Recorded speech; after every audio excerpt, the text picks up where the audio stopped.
Hey there, folks. I'm Mark, in affiliation with Spectrum Pulse, and it's Billboard Breakdown.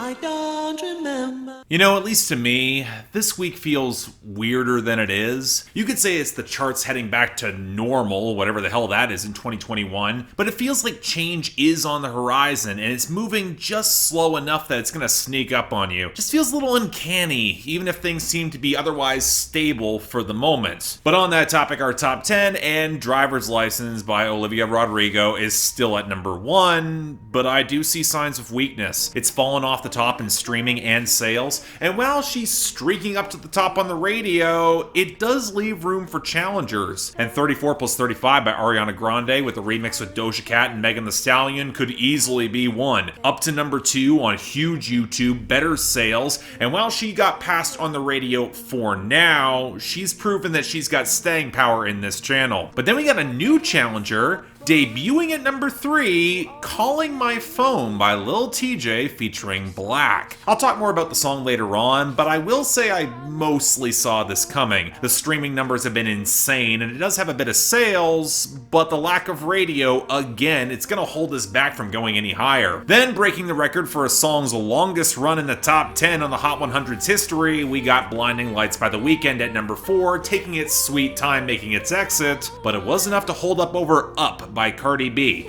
down to number 5 off the debut last week. This is set up to be a solid hit across the board. It's likely going to rebound as songs will weaken above it. Hell, it was enough to hold above Save Your Tears by The Weeknd down at number 6, where the sales drop off probably held back good streaming and its radio run from pushing any higher. But the rest of our top 10, they're on their way out, and we knew this. Mood by 24K Golden featuring Ian Dior down to number 7 as the streaming and radio go away. Go Crazy by Chris Brown and Young Thug slide to number 8 as the last ditch remix only propped up the radio for a few days. Levitating by Dua Lipa featuring DaBaby at number 9, and it's collapsing on the radio even faster. And Positions by Ariana Grande down at number 10 because all she has is radio right now, and she's effectively replacing herself over there. But on that note, our losers and dropouts, where we did finally see Rockstar by DaBaby and Roddy Ricch make its exit, along with Kings and Queens by Ava Max and Prisoner by Miley Cyrus featuring Dua Lipa. Y'all messed up by not making this one a hit, I swear to God here. At least I'm mostly okay with the losers this week. Off the debut, we had Time Today by Moneybagg Yo down to 50, Neighbors by Pooh Shiesty and Big 30 at 75, and Glad You Exist by Dan and Shay down at 93. And some of the good news keeps on coming, with Bad Boy by Late Juice WRLD and Young Thug still collapsing at 98, and Cry Baby by Megan Thee Stallion and DaBaby losing all the gains to 41. Outside of that, Back to the Streets by Saweetie and Jhené Aiko slid back to 97. Bichota by Karol G went to 92. Happy Does by Kenny Chesney looks like it's going to get rotated out at 83. As is Hole in the Bottle by Kelsey Ballerini down to 52, which has had a better run than I was expecting. But the big story of our losers is, once again, Morgan Wallen. And it's kind of weird. I've seen a lot of stories published in the past week or two and how Nashville radio's impact is so ineffectual that he's actually now being buoyed by all the people who don't want him canceled on streaming and on sales. But there's two factors to this. Number 1, the charts still measure the radio, so if you lose there, you are going to lose overall, especially as Morgan Wallen's pop crossover audience is still kind of limited. And number 2, the anti-cancel crowd doesn't have a lot of sustained power if the artist isn't leaning into it. And Morgan Wallen seems apologetic and trying to get sober and repair his career however he can. But that means for now, Wasted on You fell down to 53, Sand in My Boots hit 57, Somebody's Problem hit 71, and his cover of Cover Me Up hit 84. It will be interesting to see what will rebound when Nashville radio inevitably lets him back in.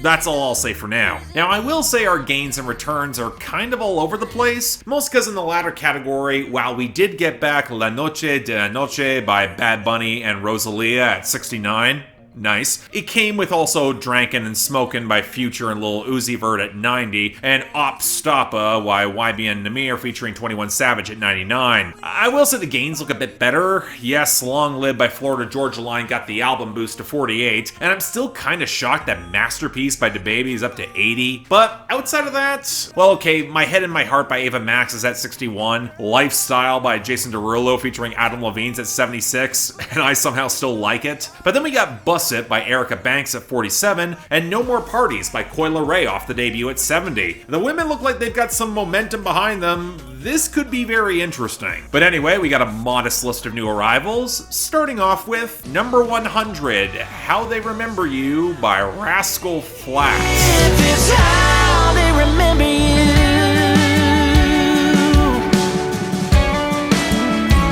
So look, I have said this in the past, but since a lot of people probably don't remember the last time I talked about them, let me say it again. I don't like Rascal Flatts. I've never liked this group, so much so that they were among the acts in the latter half of the 2000s that actively pushed me away from country. Now, they faded in relevance with the rise of bro country in the early 2010s, and I had panned their disastrous 2014 album in my early reviews, and I didn't even care to review their project in 2017. I'll say this again, I think the trap country interpolation of their work from Rumor has been better than anything they've ever done. But this came off an EP that dropped last year, and of course it's about them now also entering the elder statesman territory and talking about the pandemic, and well, that gauzy synth sounds awful, and Dan Huff's fizzy production can't quite obscure how he's slipping some programmed trap percussion into the mix when it's not needed, and Gary LaVox's vocals have always had an uncanny issue of blending with the rest of the harmonies, which is all the more glaring on this song. I guess I would want to say here the lyrics aren't all that bad, where they confront the loss of a parent on the first verse, but that is the most intimate detail that is given to the song. And given that this trio didn't write said song, it just leaves me feeling, well, kinda cold. Again, part of this might be my own long-running bias given how this trio has never worked for me, but I'd also like to think that even with that response aside, this is just kind of flimsy and forgettable. Let's move on. Number 95, Like I Want You by Giveon.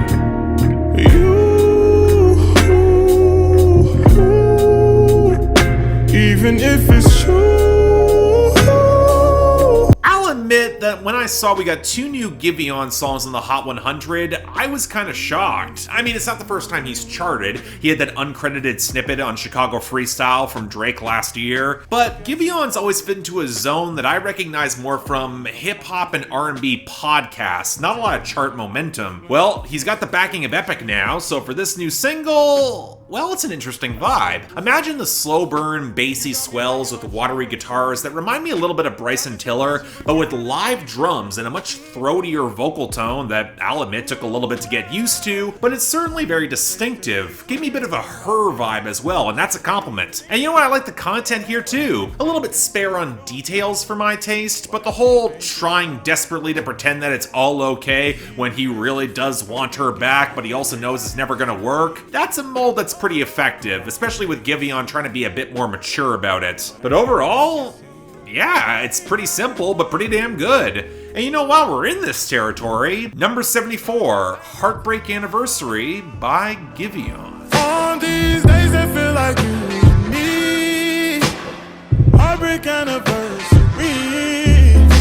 Okay, swap out the Bryson Tiller comparison in the melody for a brand of R&B and soul that bizarrely kind of reminds me a little bit of Tyler the Creator, especially with the slightly scuzzy guitar that spikes in throughout the song. And while that did kind of also throw me off guard a bit, I did warm to it pretty fast. It kind of fits the fizzled sadness of an anniversary of a particularly bad breakup that he's very much not over. Now, I am a little bit surprised he's looking to commemorate a year away from said breakup, and again, he's still not over it, but I'm also not going to deny that passion and love like that can exist, and to Giveon's credit, he does sell it really well in his vocals, and I think his falsetto sounds great. So yeah, I might actually like this even more. No clue if either of these are gonna last, but I kinda hope they do. This brand of R&B, right up my alley. Next up, number 68, Astronaut in the Ocean by Masked Wolf. You can call that mental freeze when these people talk too much. Put that shit in slow motion, yeah. I feel like an astronaut in the ocean. Okay, how to explain this? If you think this came out of nowhere, or you feel like you might have heard about this before, that's actually because this song first dropped in 2019. But when this Australian rapper got signed to Elektra, it got re-released with an actual marketing budget, and here we are. And well, I hear the appeal, but there's something about this that's not hitting me the way it should, and it's tricky to pin down why. His throatier tone is distinctive, there's a legit hook, and the swampier guitar slipping into the trap percussion actually has a lot of crisp punch to it, and Masked Wolf proves that he can rap over a lot of different flows, but it's an odd vibe where for a song that's all about being downbeat and depressed and mired in one's own vices, he then hops onto the double time as trying to be showy. There's also this uncanny feeling that I can recognize all of his flows as being derived from other rappers, even before the obvious Kendrick Lamar reference, which when you're going for that dour chopper vibe can get a little bit distracting when you're drawing so much attention to your flow. I know I like Jack Harlow more than a lot of other people, but he could still deliver a credible flex while being a technically solid rapper and building a little bit of a distinctive personality. He just didn't have to lean on his technicality, especially when it doesn't fit the content. I don't know, there's a part of me that respects the craftsmanship and wants to like this more, but it's being elbowed back by the part of me that's a lot less inclined to endorse it. This is not clicking the way it should. And you know, while we're in this sort of territory, number 51, What It Feels Like by Nipsey Hussle and Jay-Z.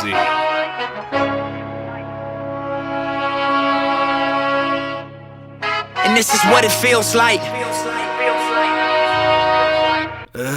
There's no easy way for me to talk about this song, so I'm going to preface all this with the Fred Hampton quote, "We're not going to fight capitalism with black capitalism, but we're going to fight it with socialism." So naturally the best fit to make this song is Jay-Z and the late Nipsey Hussle. And this is not a new observation by me by any means. A lot of black writers have highlighted the weird juxtaposition that can feel completely at odds with Fred Hampton's leftist values. Aaron Williams did a great piece on Uprocks about it. But coming from revolutionary ideals get commodified and then resold, I mean, it's not surprising. It's Jay-Z wearing a Che Guevara t-shirt and then bragging about owning the sweatshop that made it. Now granted, none of this is surprising. Jay-Z's been doing this for decades. It's who he is. So with that all in mind, does the song work? I mean, if you're not thinking about what it's doing, I guess. Nipsey Hussle sounds good against the opulent trap shutter, even if it's weirdly reminiscent of Kendrick Lamar's Compton. Jay-Z's bragging is as tight and focused as ever. He's a good rapper. And I do appreciate the fact he corrected himself after Fred Hampton Jr. called him out for that brag on Murder for Excellence. But it becomes frustrating when his anger against police brutality is juxtaposed with him complaining about the IRS. And that pulls me back into the reality of what this actually is. I don't know, I just wish more people would ditch the blind Jay-Z fandom and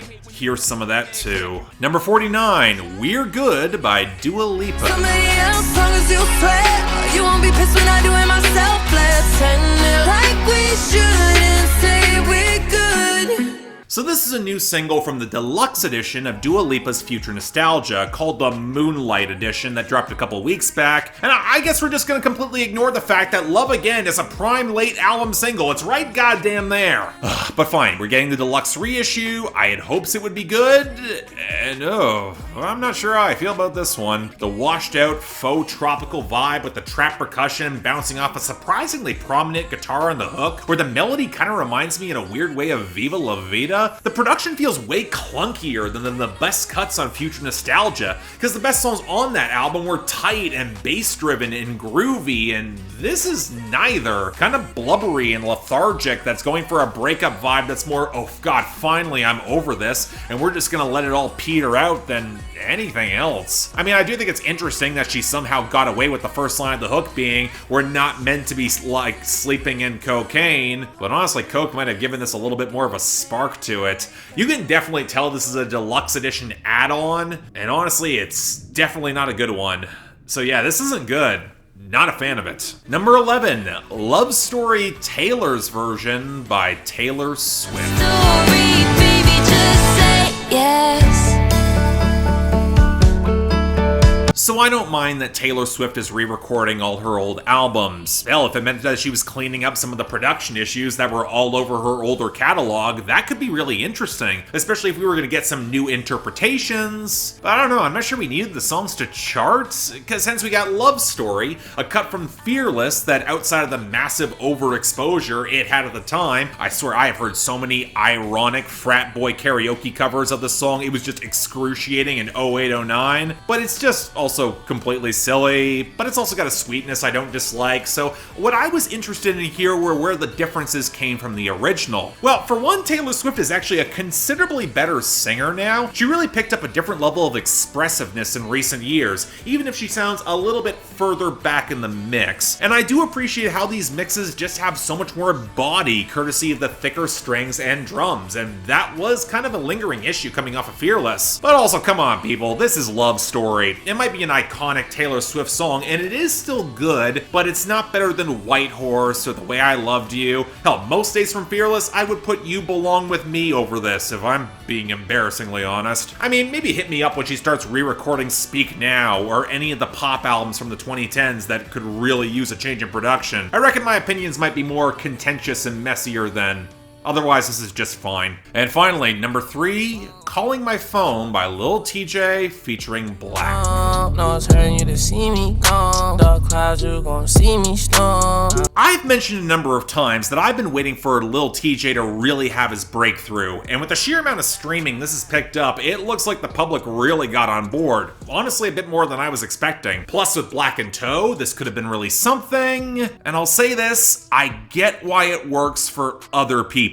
It's probably one of the sharpest hooks Lil Tjay's ever had, and with the somber piano playing off the bassy rumble and the swamped out sharp trap percussion, you can absolutely tell that both men here are leaning into the Drake vibe as hard as they possibly can, and I'd be shocked if there was no Drake remix in the future. But I got 2 problems with this. The first being that, for as much as this is a brooding song where you want this ex to leave you alone, following your verses with the new girl already in the picture, and also emphasizing that she's only there because the ex in some way, it feels way more petty than it needs to be. Hell, on Black's verse, he's just running through girls even before he references Lil Tjay's last hit. But to the surprise of nobody who knows me, the second part that really threw me off, the chipmunk vocals on the post-chorus. I'm sorry, I'm rarely if ever a fan of that vocal effect. Even here, where you can tell it's either standing in for the ex's voice or his own internal monologue. So even if it's muted and understated, the tone just does not work for me. Again, I get the appeal of this. Maybe it might grow on me,